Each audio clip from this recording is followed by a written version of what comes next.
Partido de ultraderecha francés Frente Nacional resultó ganador en la primera ronda de las elecciones regionales celebradas este domingo en Francia. Las elecciones fueron bajo el estado de emergencia vigente desde los ataques terroristas del 13 de noviembre.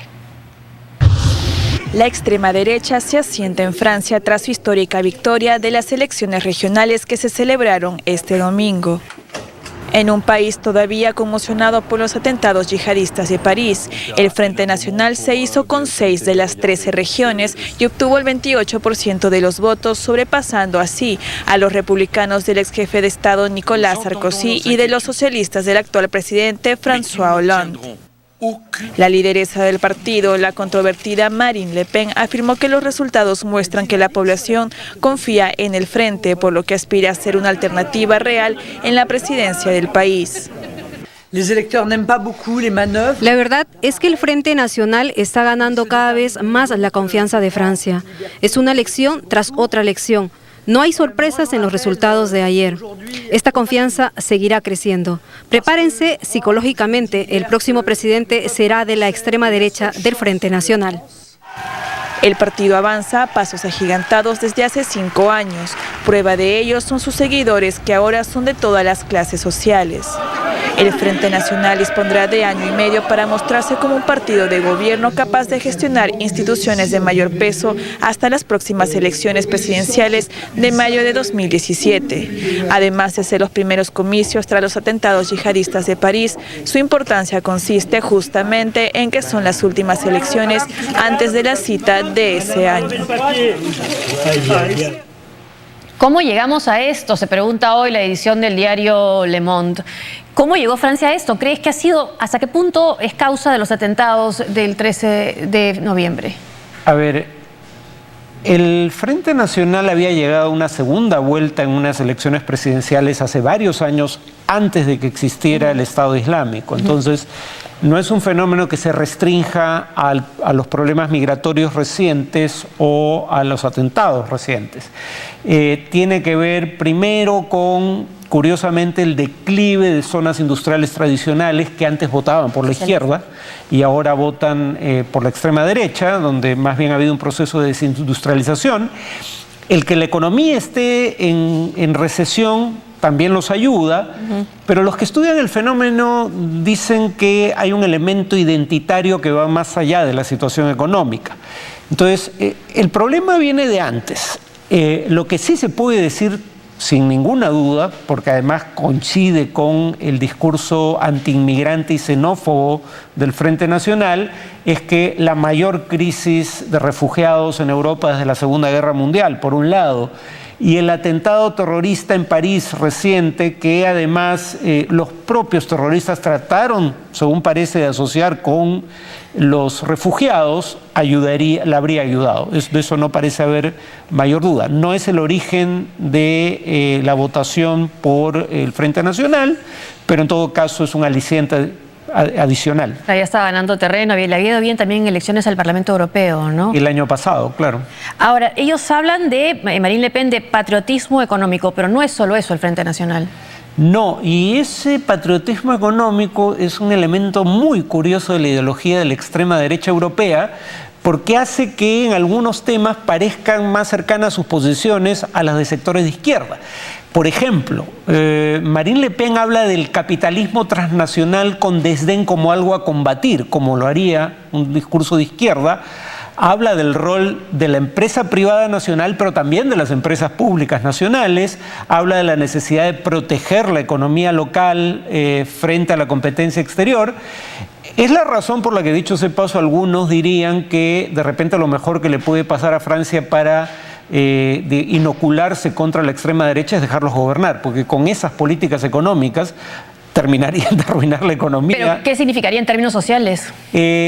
Bueno, ya ahí lo curioso, sin embargo, es el discurso original del padre, al que Marine Le Pen expulsó del partido, Jean-Marie Le Pen, era un discurso xenófobo en toda la línea. Era un discurso contra los musulmanes, pero también antisemita. Marine Le Pen ha abandonado el elemento antisemita, pero mantiene el elemento islamófobo, y obviamente los inmigrantes, sean o no ciudadanos, muy probablemente serían víctimas de leyes restrictivas para sus derechos en caso de gobernar el Frente Nacional. Todavía falta una segunda vuelta. Veremos en los resultados. Una pausa y volvemos.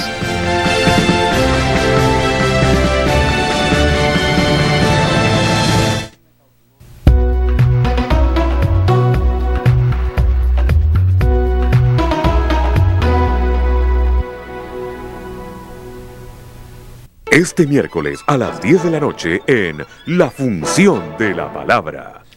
Cristo no dice este es un camino, este es una verdad, este es una vida, sino este es el camino. Esa es una pretensión de exclusividad que tienen que explicar los teólogos.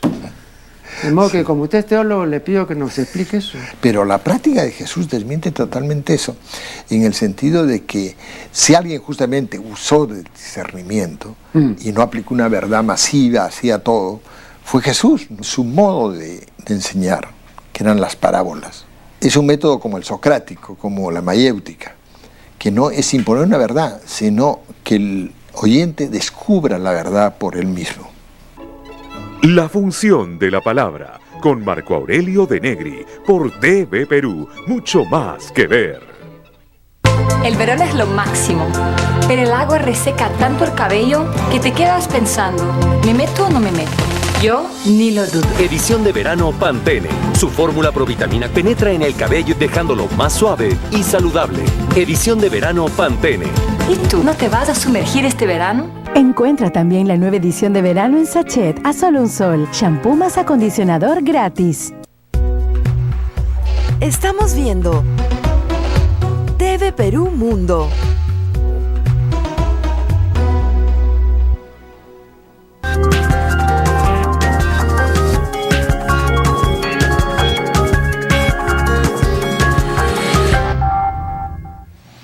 La COP21, la cumbre del clima que se realiza en París, entró desde este lunes en una semana decisiva en la que se logra alcanzar un acuerdo para detener el calentamiento global en un máximo de 2 grados centígrados. El secretario general de la ONU, Ban Ki-moon, abrió con declaraciones alarmantes una semana decisiva en la Conferencia del Clima de París. En sesión plenaria ante los representantes de 195 países, Ban Ki-moon afirmó que el mundo camina hacia un desastre climático y que se espera que de esta cita salga algo más que acciones a medias.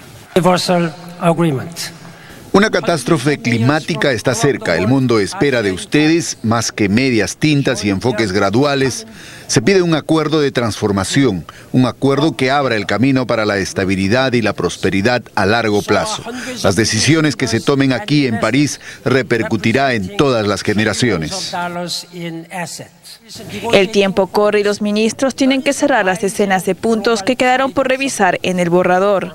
Decisiones políticas sobre la financiación de la ayuda climática a los países del sur y el reparto de los esfuerzos son algunos de los pendientes. El propósito es alcanzar un acuerdo aplicable desde 2020 para contener el calentamiento global a un máximo de 2 grados respecto a la era preindustrial.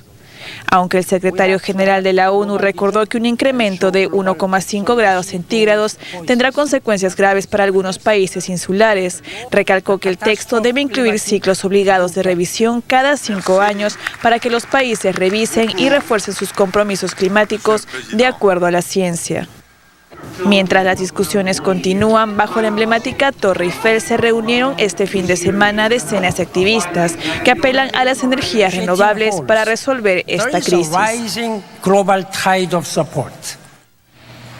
La capital china emitió la primera alerta roja por contaminación de su historia debido a que en Pekín se registraron los peores niveles de calidad del aire. Las autoridades han recomendado la suspensión de las clases. Las autoridades de Beijing emitieron por primera vez una alerta roja por contaminación, en prevención de una espesa niebla de partículas finas que se abatirá sobre la capital de China.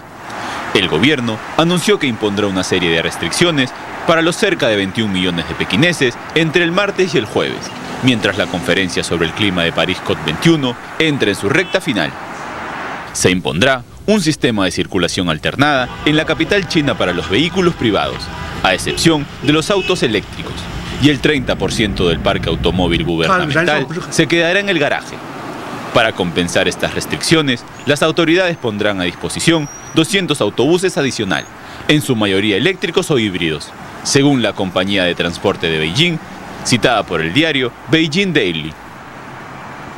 También se pararán las fábricas más contaminantes y las obras de construcción, y se prohibirán los fuegos artificiales. Asimismo, se insta a las guarderías y a las escuelas primarias y de secundaria a cerrar sus puertas, aunque no será obligatorio. La semana pasada, coincidiendo con la apertura de la COP21, la capital de China se vio envuelta en una espesa niebla contaminante.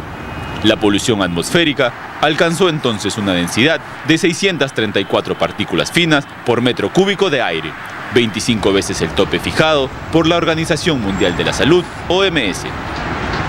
Este lunes hubo una concentración de partículas finas de 224 por metro cúbico, pero ese nivel podría aumentar en los próximos días.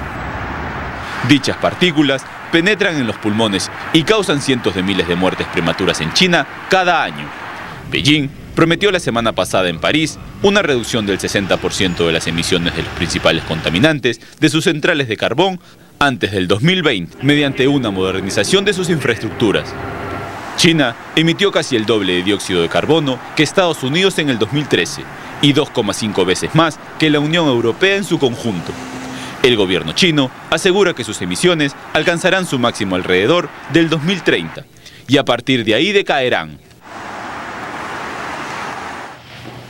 La población de pingüinos africanos de Ciudad del Cabo está disminuyendo. Del 2004 al 2014, el número de parejas capaces de reproducirse cayó un 90%. En las colonias sudafricanas y en la vecina Namibia, esta especie se alimenta de los bancos de peces que evolucionan en la corriente fría de Benguela, que remonta la costa oeste del continente de Sudáfrica. Sin embargo, los peces están huyendo y los científicos debaten si la causa es la sobrepesca o el cambio climático. Para salvarlos de la extinción, algunos científicos han creado centros de rehabilitación y han propuesto crear una colonia de estas aves en el sur, ya que estarían más cerca de la fuente de sus alimentos. Aún así, garantizar su supervivencia no será un trabajo fácil. Al menos 2 personas murieron cuando el paso de la tormenta Desmond provocó graves inundaciones, deslizamientos de tierras y carreteras en mal estado en el noreste del Reino Unido, además de dejar cerca de 60.000 hogares sin energía eléctrica. Los ferries entre Irlanda y Gran Bretaña fueron suspendidos y los vuelos domésticos desviados ante los fuertes vientos que han llegado a superar los 118 kilómetros por hora. El primer ministro británico, David Cameron, indicó que los equipos de socorro estaban trabajando para llevar una respuesta rápida a la población y dar ayuda a quienes lo necesitan. La Agencia para el Medio Ambiente de Inglaterra emitió más de 130 alertas por inundaciones, de las cuales más de 40 son con un nivel alto.